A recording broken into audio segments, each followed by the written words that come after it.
Now, Sports Talk with Brodes. Here's Hunter Brody. What is going on, everyone? Welcome to Sports Talk with Brodes. We are broadcasting live from the Manscaped Man Cave. Get 20% off and free shipping with the code BROD at manscaped.com. Look, it's Dallas week. It's Dallas week. You get this twice a year, and it's always intense. There's a ton of passion involved. But right now, on this Monday at least, things can change as the week moves forward and as my feelings progress. But as a Monday, based off of the circumstances, I'm not as crazy as I normally am for this matchup. And maybe it has something to do with where the Dallas Cowboys are at the moment. And the Eagles, but it still feels to me at least that it's more so about where the Dallas Cowboys are at the moment. Because I know the Eagles are 2-4-1, but at least they're competitive. The Dallas Cowboys at this point, they don't even try hard. They don't even want to play football. And now, because Andy Dalton gets hit with a cheap shot, which is a joke, by the way, that there's no suspension on that hit. That's the type of hit that they are trying to eliminate from the game of football. That's the type of hit where you see it, and it's automatic. 10 flags get thrown out there. The hats get thrown off as well, and that guy doesn't see football for a significant amount of time. You talk about these brain injuries and these bad hits. That's it. That is literally the definition. If you were going to show referees who are coming into the league and coming into football as a whole what you need to call, that is the textbook definition of a cheap shot, and yet somehow this guy just moves along and he's going to continue to play. It's embarrassing. It really is. And I feel bad for Andy Dalton because I don't care about the logo on the helmet or the jersey or whatever in a spot like that. Come on, man. I mean, the guy can't even get up. He was sliding. He gave himself up, and you're going to lean in like that? Yet I'm watching the Atlanta Falcons and the Lions play on Red Zone. Matt Stafford gets hit pretty clean, and here comes all the flags. Because why? It made a loud pop? It was clean as day, and it was just a tough, good NFL hit. I couldn't believe it. When I saw it, I honestly felt bad for Andy Dalton because it's just exactly what you are taught not to do. And then you wake up and see the reports that there's going to be no punishment. It's crazy. It really is. So look, in terms of how crazy I am at the moment, it's definitely lacking. But when you think about the Eagles, let's try and look at some of the good for the Eagles right now as we hear that Jalen Reagor, Jason Peters, TJ Edwards moving in the right direction. And there's an interesting way to look at all three of these.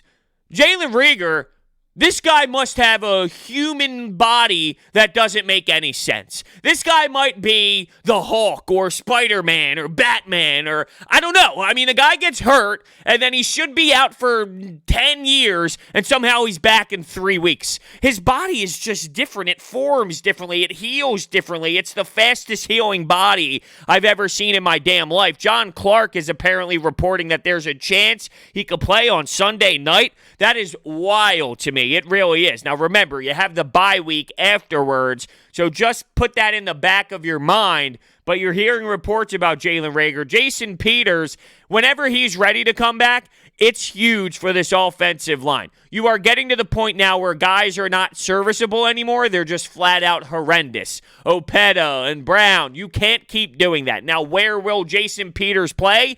Doug Peterson was asked about that at the end of last week, and he was essentially saying, we're going to have a decision in-house. And when he said that, I thought, all right, that means right guard. That means right guard to me, and I think that's the right spot for him. Mailata deserves to play at left tackle, even though I thought he struggled last week, and maybe some of that had to do with playing next to Opeta, and there's a different layer of pressure, and there's an unknown next to you that changes how you feel at that left tackle spot. Now, Herbig was next to him before, and it's not like Herbig is some veteran and a guy who has a ton of experience that you can rely on, but he does do a pretty damn good job as a whole, and it's a completely different scenario than having Opeta next to you. But Mailata deserves to play left tackle. If I'm bringing Jason Peters back into the mix, he's going to the right guard, so then you can at least make this more serviceable of an offensive line than what you have put out there in the last 2 weeks, because the last 2 weeks, Carson Wentz is running for his damn damn life nonstop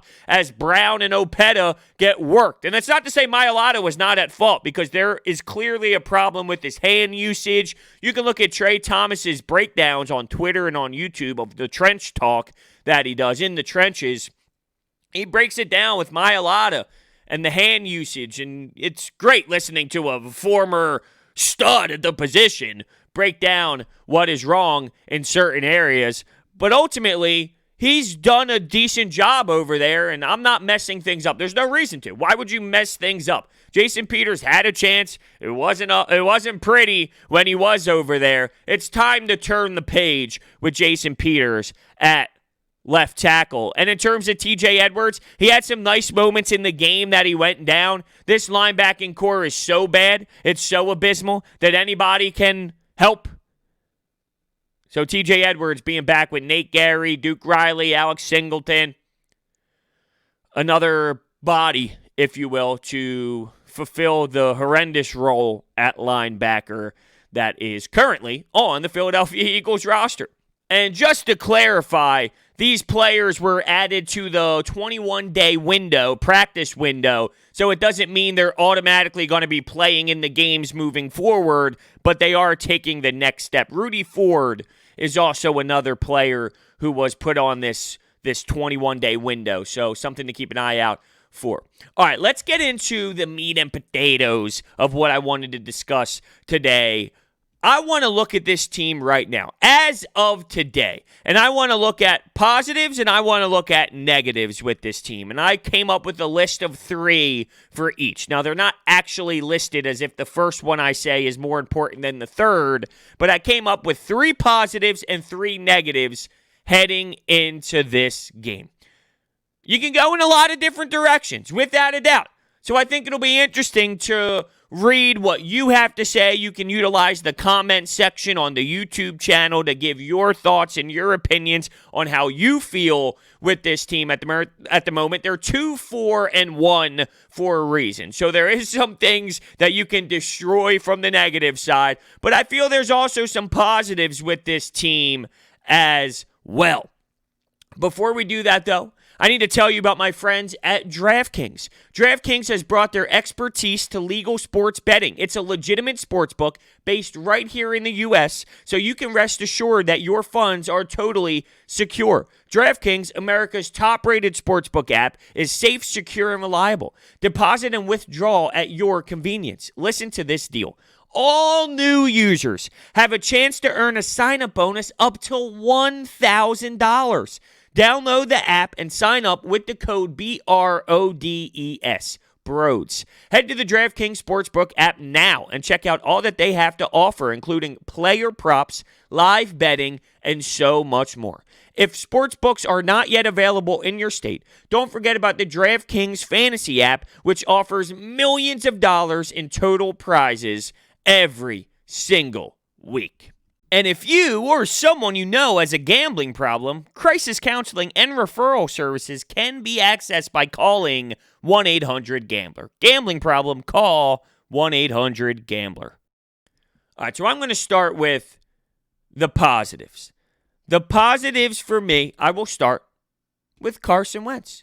And I know people might put him in the negative side of things because of how the season started, but Carson Wentz is playing with this mean attitude that he needs to play with. Was the beginning early? Was the beginning of the season bad early? Yes. If we made this list after 3 weeks of football, Carson Wentz would be on the negative side. But there's a reason why I'm doing it now. You have more to grab from. I think 3 games is too small of a sample size. To be fair, at 2-4-1, it's not like there's a significant sample size. But that's why I'm also knowing and using my knowledge from what I've seen out of Carson Wentz in the past and using his 4 other seasons to come up with the conclusion that the 3 games he had in the beginning of the year is not who he truly is. So with that being said, I'm going with Carson Wentz as a positive. There's something about his mindset as a gamer. There's something about the way that these players look up to him. Fulgham, Greg Ward, Richard Rodgers, Miles Sanders. These players are looking at him. Lane Johnson wanting to get back there, out there on the field to protect his quarterback. I know there were rumors about what was going on in the locker room, and he's not the greatest guy in the world. I'm watching these young players from the practice squad come up and battle it all out for Carson Wentz. And the way that Carson is playing, running for the first down, lowering his shoulder, utilizing his legs, not giving up, bringing the team on multiple drives, down 21-10 with 6 minutes to go to win the football game on a beautiful dot to Boston Scott down the right sideline. I'm taking Carson Wentz right now as a positive because I think that he has the skill set and the mentality that this organization needs from the quarterback position. I'm not saying he's perfect,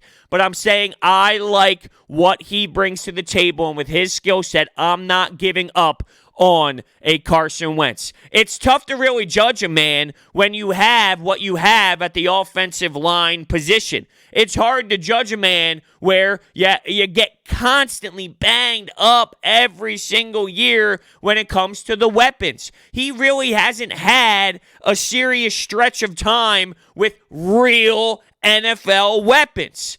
And when he came back from the injury, he had the back injury because he tried playing with the knee stuff and it all backfired and it snowballed. Now that he's getting back to himself from a healthy standpoint, you could see the difference when Deshaun Jackson is out there compared to when he's not, right? Those are the type of difference makers that make the quarterback better. Watch DK Metcalf. Watch Tyler Lockett. Those throws by Russell Wilson to the back of the end zone, it's impressive, don't get me wrong. You need someone on the other side to make these insane catches left and right. Tyler Lockett was on another level on that Monday night game against the Cardinals. He was making these elite, insane catches, keeping his toes involved. I guarantee you, if Carson Wentz did that with Nelson Aguilar, who, by the way, is tearing it up in Oakland right now, in Las Vegas, if he was doing that with some of these players that he has had over the last handful of years, J.J. Arcega-Whiteside, they're not coming close to making those type of plays. So with these practice squad players every single year, guess what? I got to tip my cap and say, damn. Making the playoffs last year after a 4-game stretch that was must-win football every single week. And battling with the Ravens and the Steelers right now with these same players. I love the conversation about quarterbacks make players better. How do we know? Because at this point, I think the conversation is shifting to these guys aren't practice squad players. They're actually real NFL players. And I've been on the record saying that maybe we should start questioning if Greg Ward is just flat out an NFL player. But can you argue the reason why they are having the success that they are having, him, Fulgham, is because Carson Wentz is elevating them to another level and making them better than what they actually are. Because that's what good quarterbacks do in this league, right? And I also tweeted this out. I'm not comparing Carson Wentz to Russell Wilson at all. But I'm informed that great quarterbacks don't miss throws, that great quarterbacks don't throw interceptions. Did you watch the Monday Night Football game against the Cardinals? Seattle versus the Cardinals. Great quarterbacks do make mistakes. They do throw interceptions. They do miss throws. Happens all the time. Once again, that's not saying that Carson Wentz is Russell Wilson. That's not saying Carson Wentz doesn't have flaws. But if I'm looking at positives with this team, based off of what I saw against the Steelers, who look like one of the best teams in football right now, the Ravens, who is in the same category, and the drives that he had against the New York Giants late, there's something in there that leaves me so damn intrigued with Carson Wentz. All right, number 2. Mailata. I think Mailata is very interesting. What makes it more interesting is the Andre Dillard pick. That opens up a can of worms with what are you going to do with Andre Dillard if Mailata earns the job and wins the job. You made a move to get a guy in the first round, and now what? He's not your left tackle? And guess what? It's not like he's going to be playing right tackle, because if you remember that debacle, he is staying away from the right side. He doesn't have the proper mindset to even go to that side and give it all that he has. But Mailata is someone who I feel, with gaining more experience and with getting more snaps and getting more time, he can be your left tackle of the future. Now that you see how many guys go down and how many people are collapsing at a certain position, it's never bad to have a lot of players on your line. So if Andre Dillard becomes someone who comes in when Mailata isn't available or things of that nature, then fine. But I do think that Jordan Mailata can beat out Andre Dillard. You can have the conversation, though, that you might have a spot where the organization doesn't want to admit that that's the case, so they give Andre Dillard the opportunity first, and from there, it's on him to either take it or not. Sort of like when you take a guy in the second round, he's going to play more than guys on your practice squad. Sort of like what happened with Mac Hollins when he was drafted, fourth round or so, fifth round from UNC. He was playing over Greg Ward. Now, why was he playing over Greg Ward? Because the Eagles drafted him. So I wonder if that's going to be the case. But then you can flip it around. How good does it look if you picked a seventh-round guy with zero NFL experience and he becomes your starting left tackle? You could argue that that's better than, I don't know, having Andre Dillard. That's not saying Andre Dillard stinks by any means. That's not what that would be saying. It's just you found a gem in the seventh round who's better than Andre Dillard. But that doesn't mean that Andre Dillard is a bad player. Maybe there's trade value there. Maybe you keep him. Maybe you can find a way to have him play guard. I don't know. He doesn't really seem like a guard to me, but if you can get him in a left guard spot instead of a left tackle spot, would that fill your left side of the line? But once again, that's me just spitballing. I don't think that that is a scenario at all that is realistic. But I need to look at Mailata and say there is something there in a guy that you picked in the seventh round. He does get beat. He does. And at times, you want to bite your fist a bit. But it did happen when Opeta was next to him. It's not like it didn't happen other times. It has happened. But there is something in Jordan Mailata that they can build off of, and he can have a legit career on the offensive line. He's just a tackle, though. There's no way he's being utilized on every part of the line. He's a tackle. 100%. The third one for me is a little tough because I wanted to go in a couple different directions.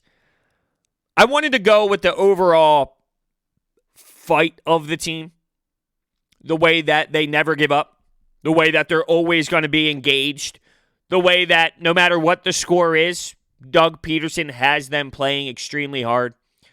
But I'm going to go in another direction, and I am going to go with Fulgham because it feels like it's been 3,000 years since we have had a wide receiver that can go up and get the football at the highest point. It feels like it's been 3,000 years, to be honest with you, and I don't want to downplay Fulgham, but I feel because we have been so deprived, we are so enamored and amazed with what he brings to the table. It's nice. It's solid. It's an NFL-level wide receiver, no doubt about it.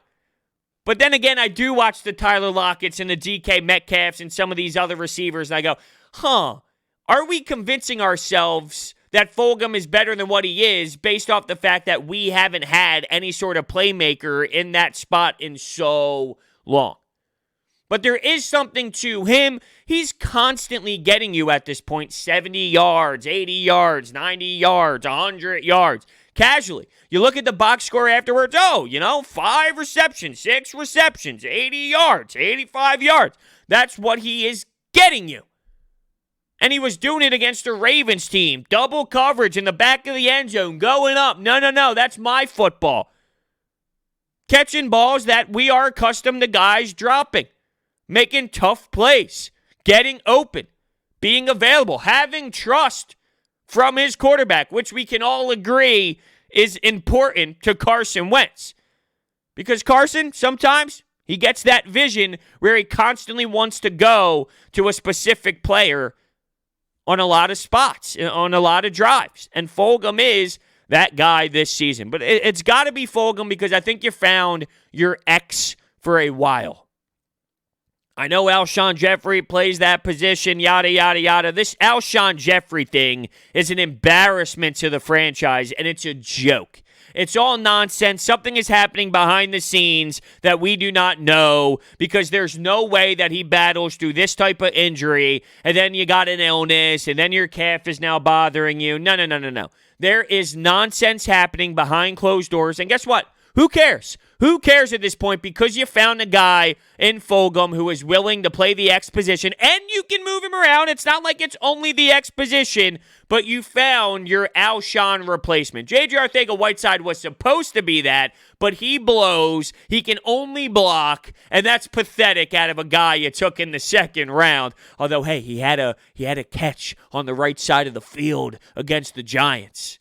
I love watching his reaction after he gets the catch, as if he's so juiced up and amped up about making that type of play. It blows my mind that we are in this predicament at the moment with a guy that you took in the second round. But I do remember at the time seeing his name on the screen, and I went, who? Huh? What? And then we all convinced ourselves that he would be a red zone threat because he could box guys out. And he'd be an Alshon Jeffrey 2.0. Yet Doug Peterson is running out of red zone plays and can't find a way to get anything going with 2-point conversions as well. Although one of the plays was to J.J. Arcega-Whiteside. But that's when you simplify things and you go, hey, Carson, roll to your right and make a play. See what happens when you go with that method compared to all this crap you're trying to do, Doug Peterson? What a nightmare it is. So that's my three positives. Carson Wentz, Mailata, and Fulgham. I wanted to slip in there that the team's identity to give it all no matter what. But at the same time, this is NFL football. That feels like a Pop Warner or Little League thing to be proud of. And I'm not taking it away from what they do because you can see on the other side this week, the Dallas Cowboys, it's easy to fall down a hole and it's easy to lose your identity and it's easy to turn on one another when things go bad. It was perfectly said, I saw it going around Twitter, that they are independent contractors that are out for themselves. And the NFL is a business, and you do see guys that do that, but that's why it's so hard to keep everyone on the same page. So I am giving the Eagles credit. At the same time, though, it does seem a little gimmicky. Like, woohoo, you're fighting, you're battling hard. It's a tough spot because I value it, but at the same time, it sounds goofy to me.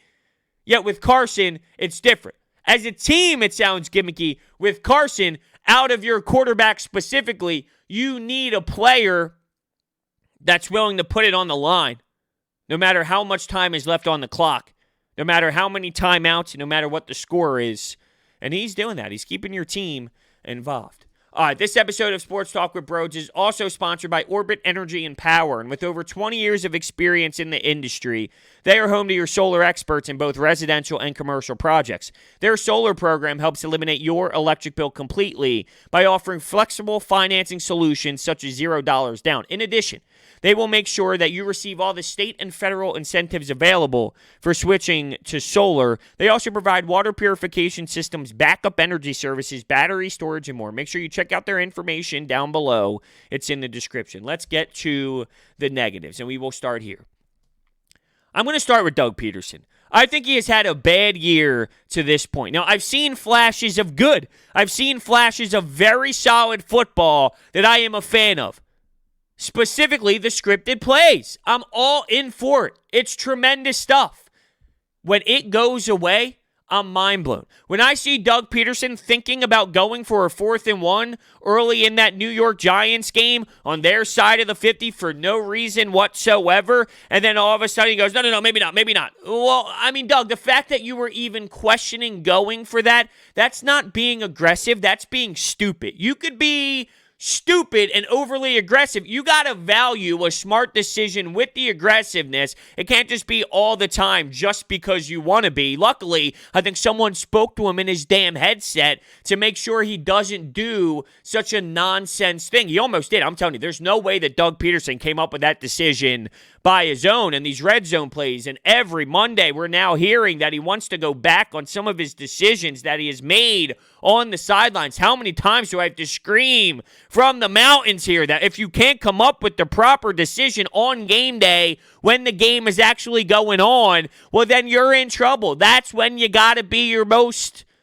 that's where you got to be successful the most.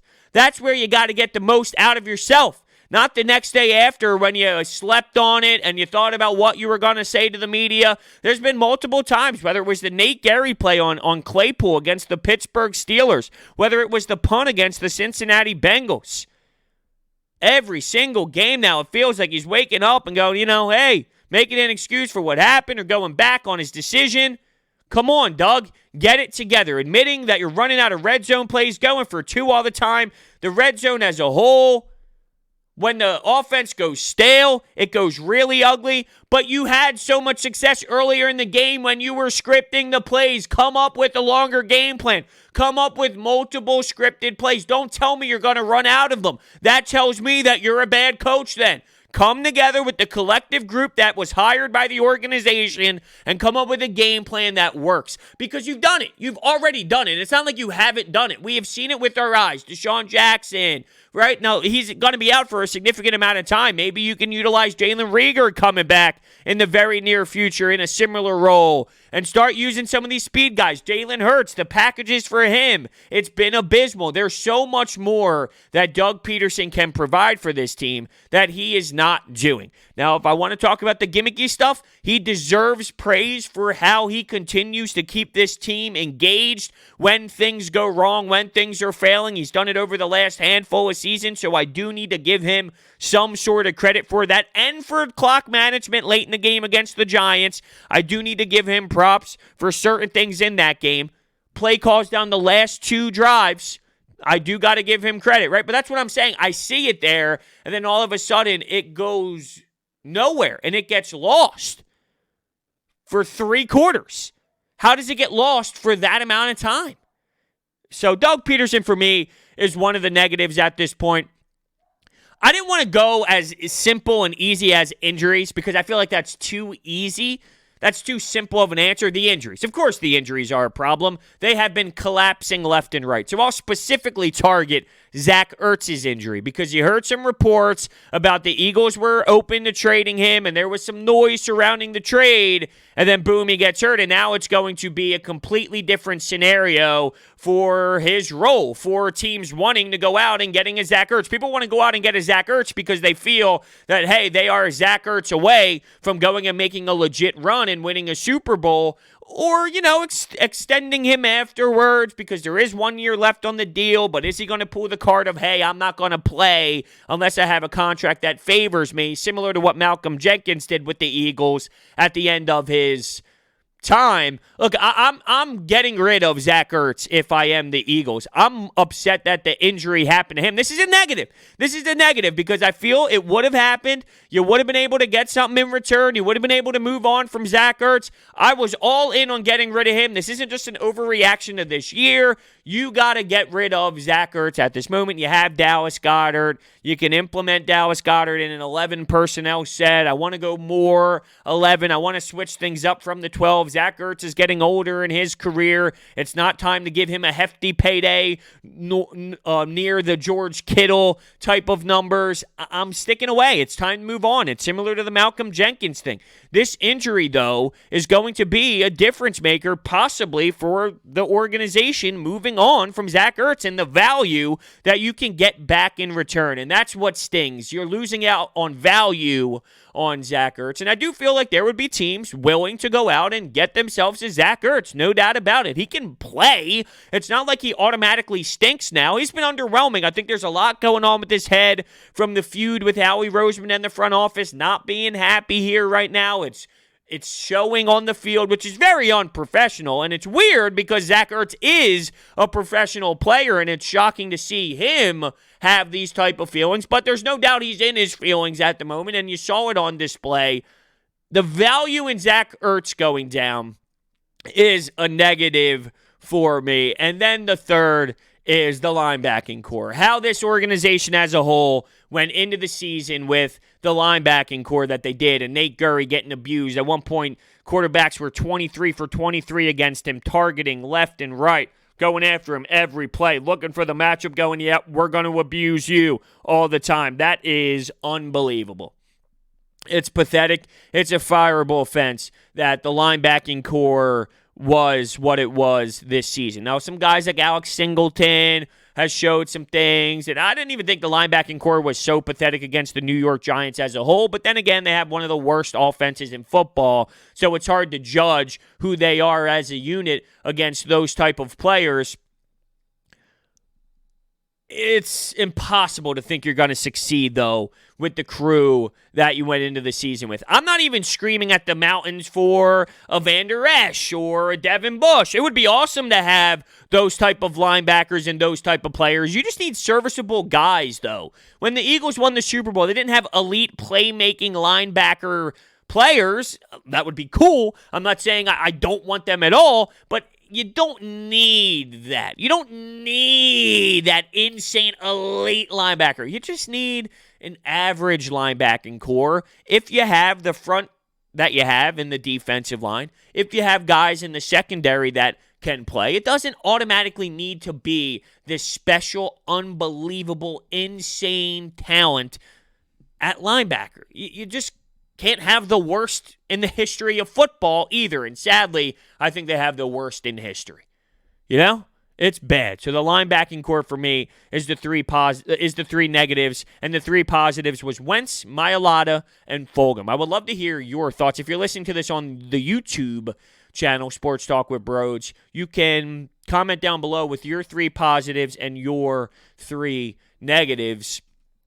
I thought this would be interesting to do heading into this Dallas week. There will be plenty of time to break down the X's and O's and what's going to happen and the rivalry and why you hate the Dallas Cowboys. There is something to be said about the feeling of it being Dallas week, even though that both teams are underwhelming and the Dallas Cowboys has probably the worst locker room issue that I've seen in a long time. The fact that they're having that right now, it devalues the power of Dallas week, but there is still that sense of, hey, the rivalry is there, and maybe the possibility of the week growing on me can change how I feel later on.